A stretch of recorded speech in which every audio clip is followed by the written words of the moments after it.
How does a political party go from opposition to power in a single afternoon? The answer lies in Starmer's disastrous PMQ's performance and what followed. In the next few minutes, we'll break down the key moments that left Starmer defenseless and plunged Labour into chaos. You'll see how this political earthquake came about. Picture this: the House of Commons is packed, the air is tense. It's PMQs, and Keir Starmer is about to face the music. He strides up to the dispatch box, confident and radiant. But something isn't quite right. Starmer opens his mouth, ready to deliver his first salvo, then it does. An unexpected question from Kemi Badnick catches him off guard. You can almost see the gears stall in his head. He starts to speak but the words don't come. Starmer's eyes dart around, searching for the answer that wasn't there. The cameras zoom in, capturing every second of his struggle. Labour MPs are shifting uncomfortably in their seats. You can see the worry on their faces. They know this isn't going well, and there's nothing they can do to save their leader. Meanwhile, the opposition benches are having a field day. There's a roar of laughter and guffaws from the Tories. They can smell blood in the water, and they're not going to give up. Starmer's face is turning red. He's visibly upset, struggling to maintain composure. He tries to regain control, but it's no use. Starmer claims, citing an OECD report, that the UK is on track to become the fastest growing economy in the G7. But Badnick isn't having it. She fires back, questioning why Starmer hasn't listened to business concerns about the budget. And a real fraud. Neither of them have ever run a business. Why doesn't he listen to the businesses who are saying his budget is a disaster? It's a 1-2 punch that rattles Starmer. He's stumbling over his words, looking for a comeback that never comes. The more he tries to defend himself, the deeper the hole he digs. And then it happens. The moment that will haunt Labour for weeks to come. Starmer is left completely speechless. The constant questioning from Badnick has exposed his weakness for all to see. The once confident leader of the opposition stands there, unable to respond. The Commons falls silent for a moment. The gravity of what has happened sinks in. They know they have just witnessed a political knockout. As Starmer finally manages to sit down, the damage is done. In just a few minutes he has gone from leader of the opposition to a deer in the headlights. And every observer knows that there are serious consequences for Labour. Starmer's PMQ's debacle was not a one-off mistake. It is symptomatic of a deeper problem that has plagued Labour since day one. How did the party lose such glaring red flags? And what does this mean for their future? Let's look at the root cause of Starmer's PMQ meltdown. It's about a fundamental flaw in his leadership style. Starmer got into the bad habit of dodging tough questions and it eventually caught up with him. Sources inside Labour have been talking about Starmer's lack of preparation for months. 1 megapixel told me, on condition of anonymity, that he has always been hesitant on policy details. We've tried to warn him but he just won't put in the work. It's as if he thinks he can wing it whenever he's at the dispatch box but he can't, and now everyone knows it. When you look at Starmer's history you see a pattern of avoiding difficult topics. He's good at giving prepared speeches but throw him a curveball and he falls apart. Remember when he raised questions about trans rights last year? Or his wishful thinking on Brexit? These were not isolated incidents, they were warnings of a leader out of his depth. Compared to past Labour leaders, Starmer's weaknesses are even more pronounced. He lacks the quick thinking and clear vision that his predecessors brought to the table, making him vulnerable when things go off script. This fatal flaw is destroying Labour's entire strategy. How can they present themselves as a government in waiting when their leader can't handle basic policy questions? As one Labour insider put it bluntly, every time Starmer stumbles, we lose more credibility with voters. There have been close calls before, moments where Starmer almost tripped but managed to recover. But this PMQ debacle exposed a key policy failure that left him completely defenseless. What was that policy failure, you ask? It all comes down to Labour's economic plan, or lack thereof. Starmer tried to claim, citing an OECD report, that the UK was on track to become the fastest growing economy in the G7. The fastest growing economy in the G7, citing an OECD report. High standards of living in every region of the country as we aim for the most sustainable growth in the G7. So more money in the pockets of working people. But when pressed for details, he had none. No details, no understanding of nuance, just empty rhetoric. This PMQ disaster has exposed Starmer's Achilles heel to the whole country. It is about a leader who is consistently unprepared and letting his own party down. The big question now is, can Labour survive with a leader who is so weak under pressure? Or is this the beginning of the end for Starmer's leadership? One thing is for sure, the vultures are already circling and Labour is in for a tough ride. And remember that Labour insider who called Starmer's leadership quicksand. Well, he is not alone now. Things are getting messy in the party and it is all about to blow over. What is really going on behind closed doors in Westminster? After Starmer's PMQ debacle, Labour MPs are getting scared. They are cowering in corners, whispering louder and louder. One MP, who did not want to be named, put it bluntly, "We are losing faith in him.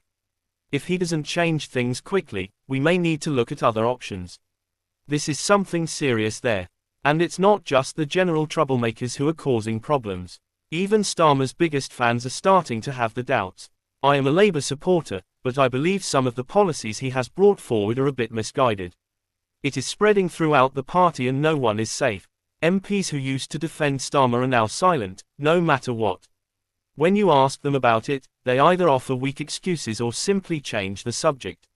Labour is falling apart and it is not pretty. MPs are openly questioning Starmer in ways they have never dared to before. Everyone is talking about what might happen next. Will anyone try to take his job? Who could step up? These are no longer just rumors. These are real conversations that are happening right now. This is where it gets interesting. Some big names in Labour are already preparing for a potential leadership fight. They are, of course, being cautious. No one wants to be the first to make a move. But if you look closely you will see MPs testing the waters, seeing who is on their side and trying to distance themselves from Starmer's mistakes. The most shocking part, some key Labour figures are now openly calling for Starmer to resign. They are no longer hiding. These are respected voices in the party saying he needs to go. This is a level of public criticism that was unimaginable just a week ago. So where does this leave Labour? In a complete mess. The party that challenged the government can't even hold itself together. MPs are more worried about who's in charge than fighting the Tories. And with more cracks appearing in Labour's coalition every day, Starmer is barely hanging on as leader. It's not a question of if he'll face a challenge, but when. And as more and more people speak out against him, one thing is clear. Labour is heading for an all-out war with itself. The party that wanted to be the next government is now just trying to survive. Remember those Westminster conversations we mentioned? Well, they've just become very public. The massive leak of Labour's private WhatsApp messages has exposed the party's internal disarray. And let me tell you what's in these messages that makes the corridor whispers seem quiet by comparison. The revelation couldn't have come at a worse time for Labour. With Starmer already struggling after his PMQ's debacle, these leaked messages from the party's inner circle have set off alarm bells. It's a political nightmare unfolding in real time and everyone is watching. The messages reveal a party in disarray. Senior Labour figures are scrambling to pin the blame on Starmer for his recent missteps. But here's the real shocker. Their unfiltered views on Starmer's leadership are now out in the open. And it's not flattery. Some of Starmer's closest allies are privately questioning his ability to lead. Others are already discussing possible changes. It's a brutal assessment of his performance, out there for all to see. As soon as the messages hit the press, they spread rapidly through Westminster. MPs from all parties are praising the leaked conversations. The opposition is seizing every opportunity to attack Labour's reputation. Labour's PR team is desperately trying to do damage control. But it's an uphill battle. They are issuing denials and claiming that the messages were taken out of context. But the public isn't buying it. The party's image is being badly damaged. But there is more to the leak than just suspicions about Starmer. It is exposing deep ideological divisions within Labour. Different factions are blaming each other for the current crisis. The left is criticising Starmer's central approach, while the moderate left is accusing the party of weakening it. Social media is exploding with reaction. Labour MPs and supporters are expressing their frustration online, further damaging the party's public image. Each angry post is fueling the controversy. The implications of this leak are far-reaching. There is serious debate among Labour MPs about potential leadership challenges. Some are suggesting that Starmer's position is becoming increasingly untenable. After the PMQ's incident, the grassroots controversy, and now this leak, Starmer's future as leader looks uncertain. So there you have it. These leaked WhatsApp messages have exposed the panic and division within Labour. What was supposed to be a private venting has become a public spectacle. As the dust settles, it is clear that Labour is facing more than just an image problem. They are in a full-blown crisis. The big question now is, can they pull this off? You would think with all the drama, Labour would have some solid policies to fall back on, right? Wrong. Let's take a closer look at what Starmer was trying to defend in PMQs. Spoiler alert, this is not good, and it has angered his own MPs.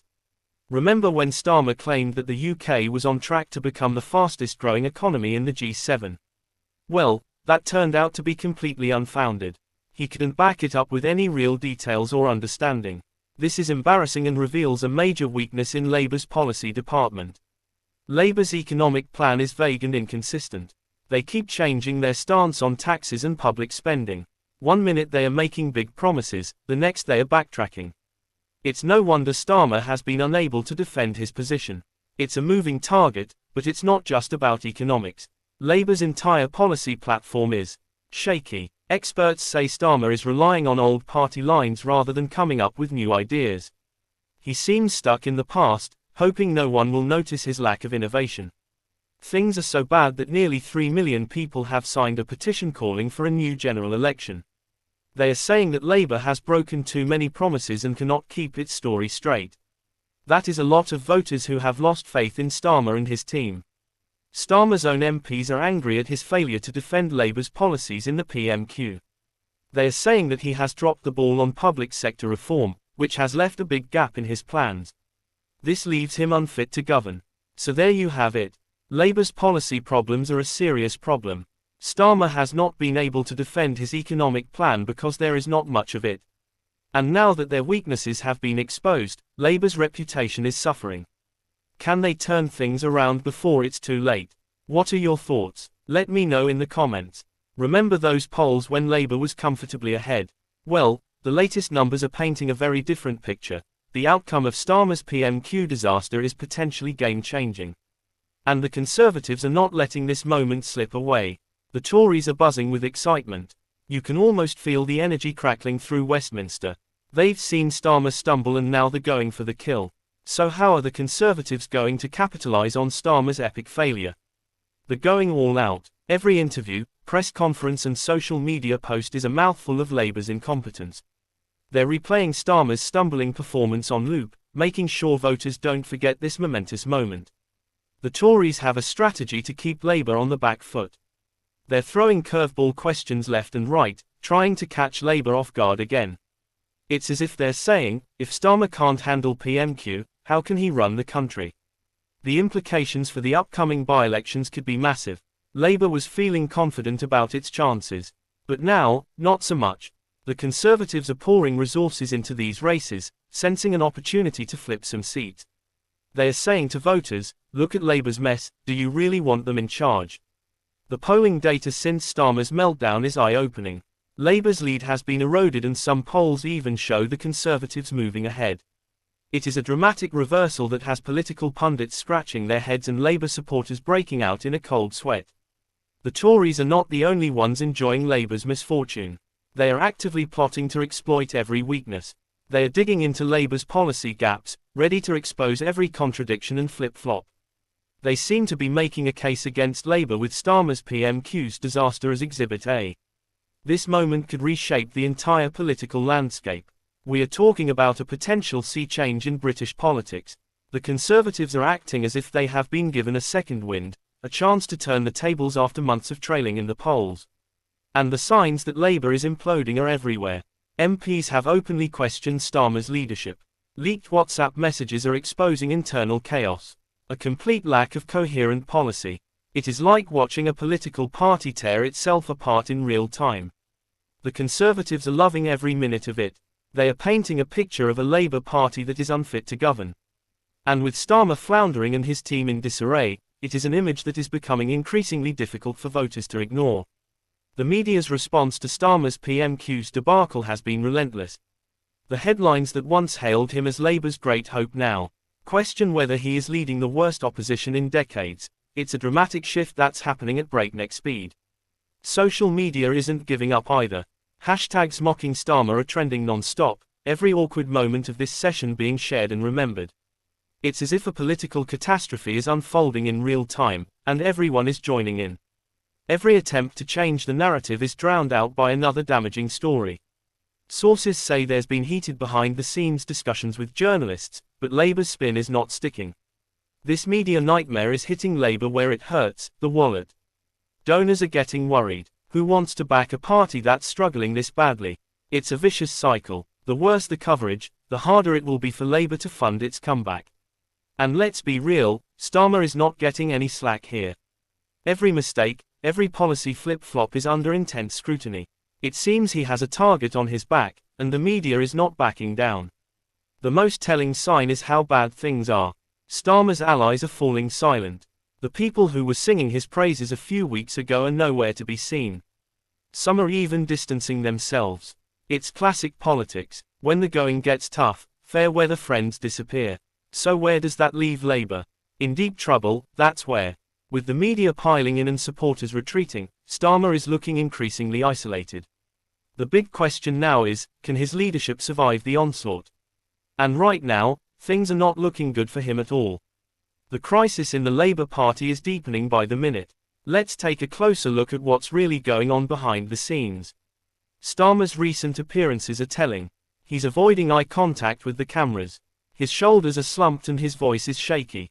It's like watching a boxer take one too many hits. But it gets worse. Starmer is cancelling meetings and dodging journalists as if he had the plague. It's almost as if he's gone into hiding, hoping that if he just keeps his head down and his inner circle together, this whole mess will go away. They're not exactly a united front. There are growing differences between Starmer and his top advisors. They can't agree on how to deal with this crisis. And it shows. No one can agree on which way to turn the wheel, a Labour insider told me. Remember when Starmer used to be all about calm, measured responses? Those days are gone. Now he's defensive, reactive, always on the back foot. He seems to be constantly waiting for the next punch to land. Workers' daily jobs are in shambles. Morale among staff and MPs is low. No one knows what is going to happen from one day to the next. How will he challenge the government when he can't even keep his own house in order? Starmer's top advisors are divided, each trying to save his own skin. Different factions within the party are pointing fingers, hurling accusations and accusations. The left and the centrists are locked in an ideological war that is spilling over into the open.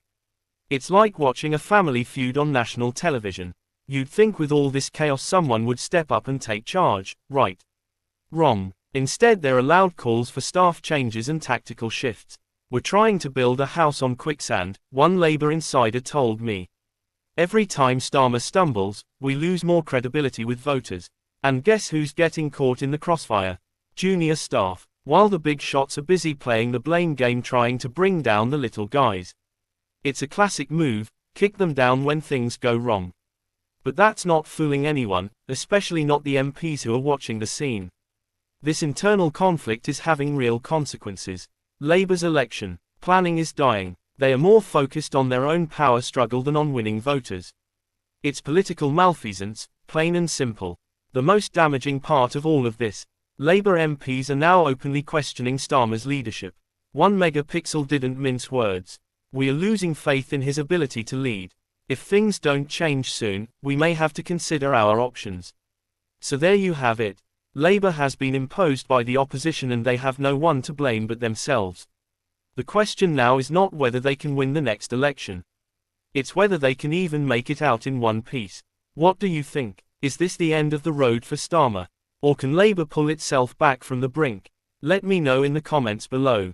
Labour's policy agenda is in shambles after Starmer's PMQ's debacle.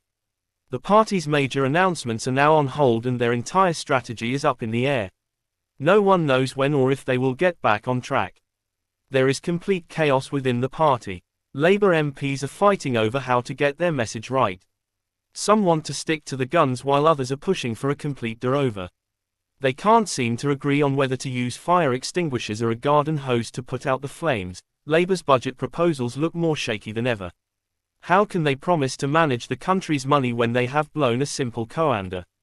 The party is also having an identity crisis. Some members want to go left, some right. They are isolating themselves and it is not pretty. This mess is seriously damaging Labour's ability to do its job as an opposition. They are so caught up in their own drama that they cannot even challenge the government. They have lost sight of who they are fighting and it is getting worse. All this confusion is spilling over into local Labour campaigns. Party members on the ground are clueless about what message to send to voters. "We are trying to build a house on quicksand," one Labour councillor told me. "Every time Starmer stumbles, we lose more credibility with voters." Starmer's PMQ failure has triggered a complete meltdown of Labour. Their policies are falling apart, their message is all over the place and they can't even agree on which way to go. It doesn't look good for Starmer and his team, and what do you think? Can Labour pull itself together, or is Starmer's leadership on its last legs? Let me know your thoughts in the comments below. Let's zoom out and look at the bigger picture. Starmer's stumbles are triggering a chain reaction that is eroding Labour support across the UK.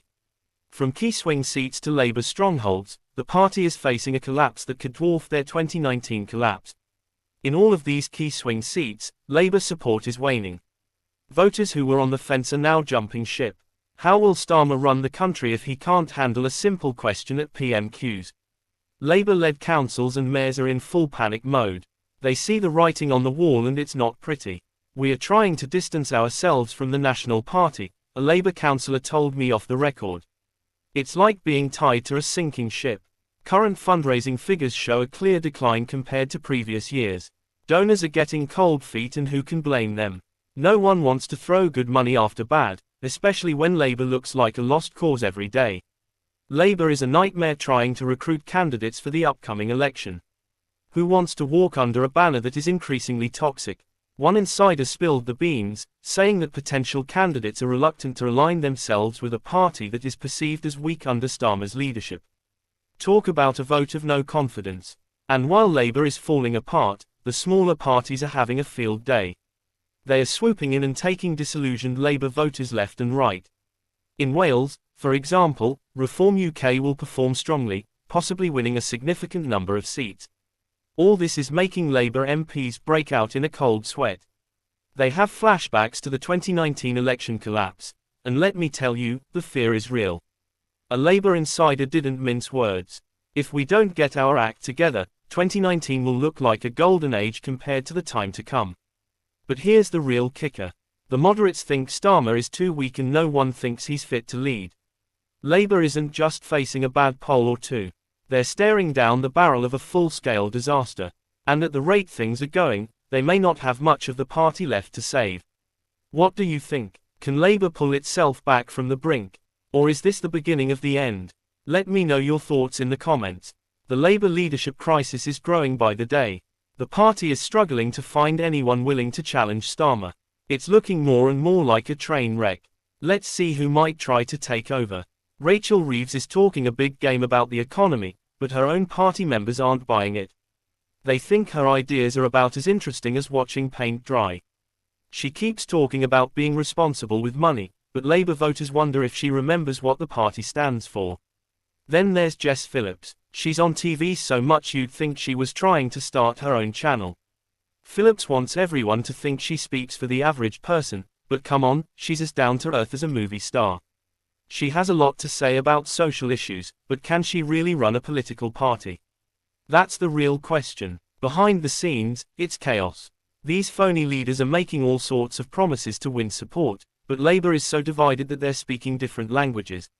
Some want to go one way, some want to go the other way, and voters are getting fed up. This mess is really messing up Labour's future plans. They're so busy fighting each other that they've forgotten about the Tories. It seems like they're all lining up to shoot themselves in the foot.